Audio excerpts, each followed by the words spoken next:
So Upcycle Life started and really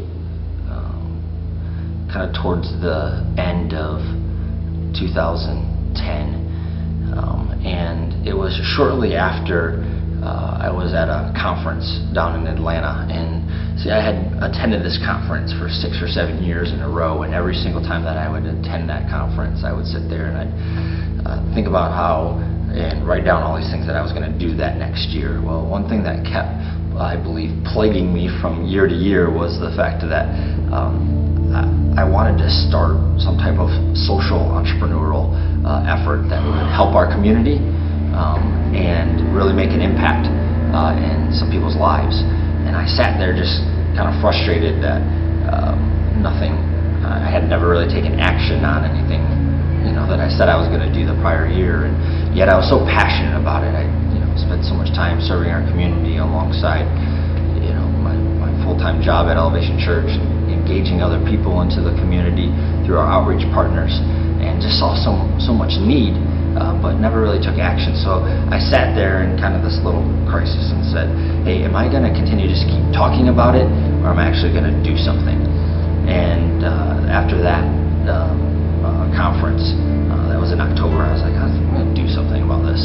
And I was serving at one of our outreach partners called Project 658, and I was asking the executive director, like I do oftentimes, and just saying, hey, what's your greatest need right now within your ministry? And he responded, guy by the name of Dustin Swinehart, responded with, you know what, we provide education, we provide clothing, we provide family support, and we come alongside of the refugees that we're serving that have come into our country. And he goes, but we can't love them and serve them out of poverty. What they need is jobs. And he's like, man, they're so passionate and they want to work hard, but to be able to assimilate into American culture was just hard for them. And he said not a lot of people would take chances on them. So a little light bulb went out over here. And then on this kind of other hand, I was thinking, just as he's explaining this to me, my mind's racing and saying, hey, I remember my roommate Jeff from college, who I sat on his board organization called Plywood People. He was making bags in Guatemala out of recycled billboard material.